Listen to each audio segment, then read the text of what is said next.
Halo Mamis, bertemu lagi dengan Dr. Julita Nenggolan, spesialis obstetri dan ginekologis. Kali ini kita mau berbicara tentang mitos-mitos atau isu-isu yang beredar di masyarakat mengenai program kehamilan dan tentang kehamilan itu sendiri. Yuk kita saksikan.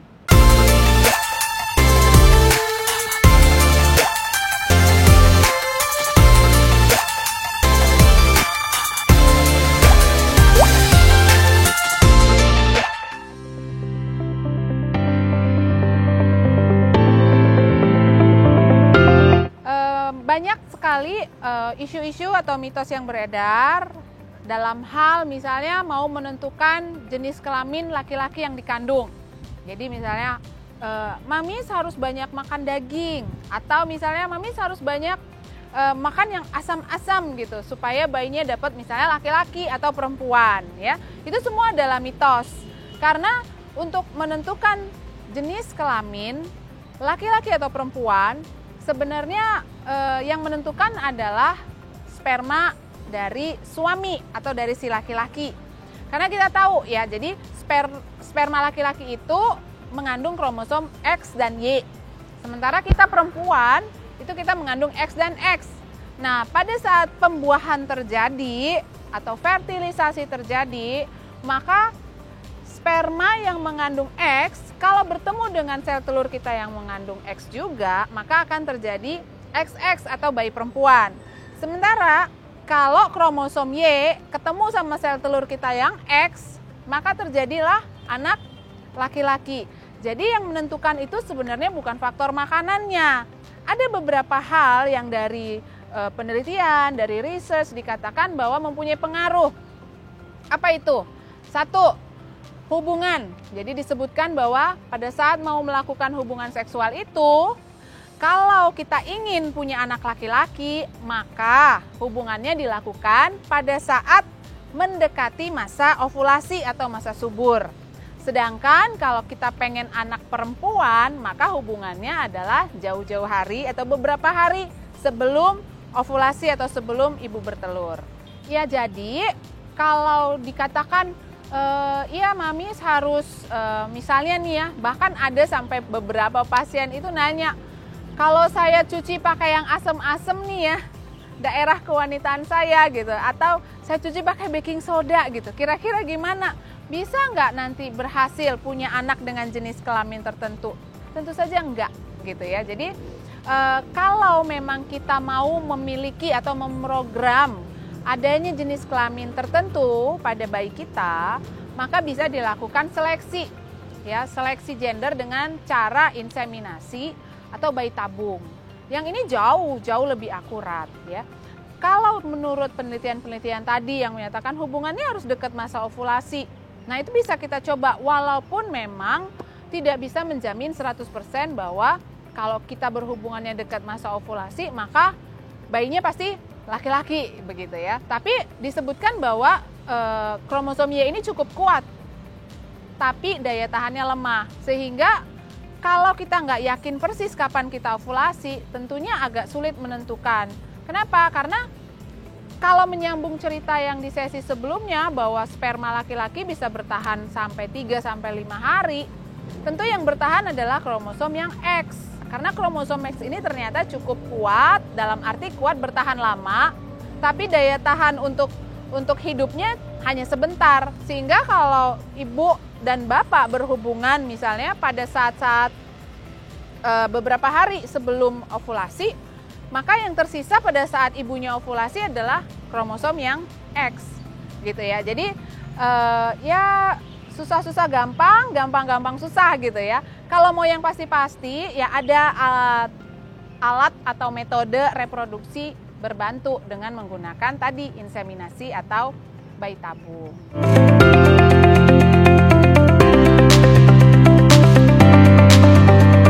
Ada lagi mitos tentang panggul lebar. Ya, katanya kalau panggulnya lebar, persalinannya jadi mudah gitu kan. Tapi jangan salah, panggul lebar itu tidak menentukan. Jadi kalau kita lihat size orang secara kasat mata nih gitu ya, Kalau panggulnya lebar bukan berarti ukuran panggul yang sebenarnya juga lebar gitu ya. Kali aja itu penuh dengan jaringan lemak, kan kita nggak tahu. Nah, yang bisa memastikan itu hanya dokter kandungan. Mereka akan melakukan pemeriksaan dalam untuk meraba tulang-tulang panggul. Jadi tulang-tulang panggul ya, bukan lemak yang ada di panggul gitu. Nah, proses persalinan kembali lagi seperti yang sudah pernah saya tayangkan di sebelumnya, bahwa tidak hanya berhubungan dengan bobot, tidak hanya berhubungan dengan besarnya panggul dan besarnya bayi, tapi juga manuver-manuver yang dilakukan bayi pada saat, kalau kata orang awam ya, kita taunya adalah bayinya sedang cari jalan. Dalam proses pencarian jalan tersebut bisa aja macet, bisa aja mandek gitu. Jadi kembali lagi, tidak hanya bergantung kepada size atau besar ukuran panggul si ibu. Apalagi kalau orang-orang hanya melihatnya dengan kasat mata gitu ya. Oh, dia panggulnya lebar, pasti nanti lahirannya gampang. Enggak sesimpel itu.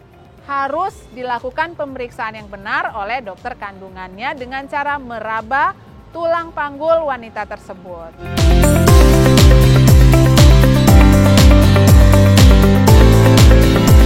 Ada lagi pertanyaan, ibu hamil tidak boleh mengkonsumsi makanan-makanan tertentu. Contoh misalnya durian, ya kan, atau nenas. Dok, boleh nggak sih saya makan durian? Saya lagi pengen banget makan durian gitu ya. Siapa yang melarang sebenarnya ya? Sebenarnya nggak ada yang melarang untuk ibu atau mamis mengkonsumsi durian atau nenas gitu ya. Takutnya keguguran katanya, atau panas dan sebagainya. Nah, panas atau resiko keguguran itu terjadi kalau ibunya mengkonsumsi dalam porsi yang cukup banyak dengan jangka waktu yang terus menerus, gitu kan? Intinya segala sesuatu yang berlebihan tentu tidak baik. Selama kita konsumsi dengan porsi yang cukup, ya, kita tahu batas-batasnya, boleh. Jadi tidak ada hubungannya misalnya dengan makan durian atau makan nenas nanti bayinya cacat atau langsung jadi keguguran, enggak. Ya, itu mitos. Jadi ibu hamil boleh sekali mengkonsumsi makanan-makanan sehat, semua sesuai dengan porsinya.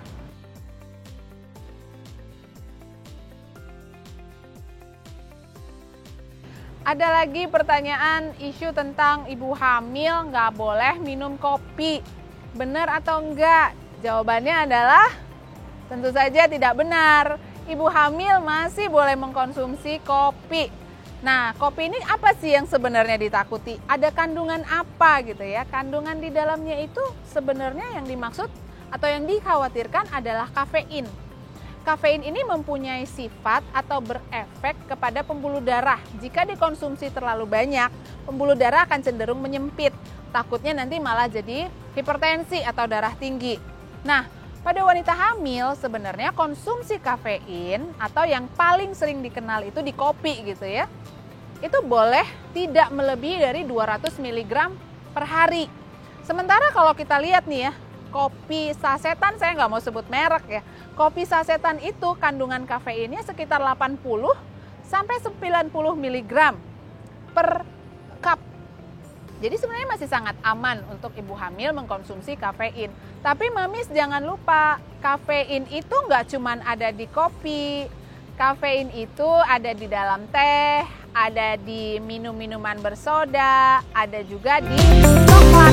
Jadi kalau mamis pesan kue atau cake, 1 slice double coklat, kemudian mamis pesen teh, kemudian mamis minum kopi, ya hati-hati. Jangan-jangan nanti kafeinnya melebihi dari takaran yang seharusnya.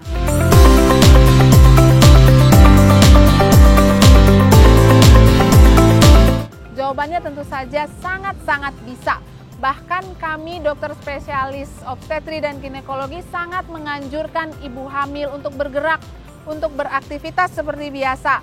Bahkan sekarang sudah sangat banyak jenis-jenis olahraga yang ditawarkan khusus untuk ibu hamil. Sehingga ibu hamil nggak susah lagi, apalagi di era pandemi sekarang ini di mana ibu-ibu hamil mungkin takut untuk keluar rumah. Ya, bisa di banyak program di TV, di YouTube, mamis bisa menyaksikan dan mengikuti olahraga-olahraga yang dikhususkan untuk ibu hamil. ada yoga khusus untuk hamil, ada zumba untuk ibu hamil gitu ya.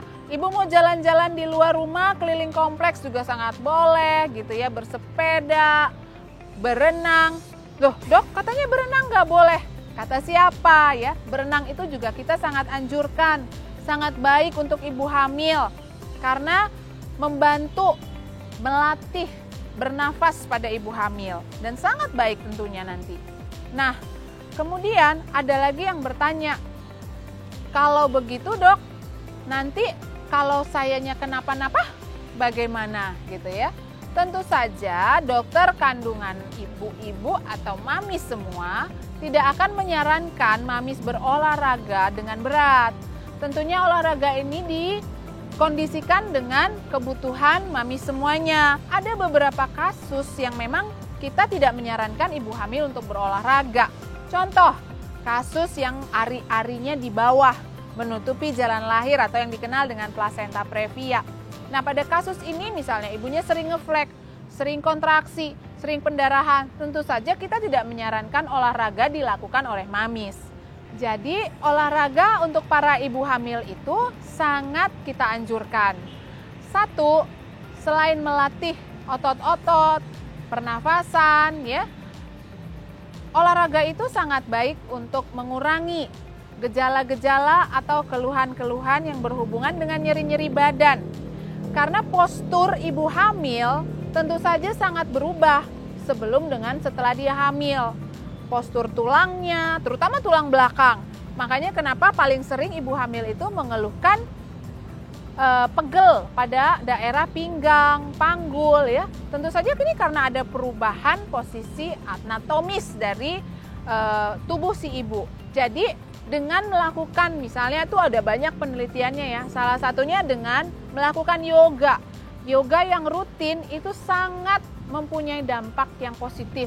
Mampu mengurangi keluhan-keluhan nyeri-nyeri atau pegal-pegal badan di ibu hamil. Jadi mami semua jangan ragu, jangan khawatir untuk bergerak dan olahraga. Jadi gitu ya mamis, itu hanya sebagian kecil dari isu-isu atau mitos-mitos yang beredar di masyarakat. Next kita akan bahas lagi yang lebih lengkap tentang mitos-mitos atau isu-isu seputar program hamil, seputar kehamilan. Jangan dengar omongan-omongan orang lain, masyarakat-masyarakat sekitar yang tidak kompeten dan tidak profesional di bidangnya. Jadi kalau ada pertanyaan atau ada sesuatu yang mengganjal di pikiran dan di hati kita, silakan konsultasikan dengan dokter kandungan para mamis. Sampai ketemu lagi. Dapatkan informasi medis langsung dari Dr. Vito dengan subscribe channel YouTube ini. Anda juga bisa membagikan semua informasi berharga di sini dengan cara share ke teman-teman atau kenalan Anda.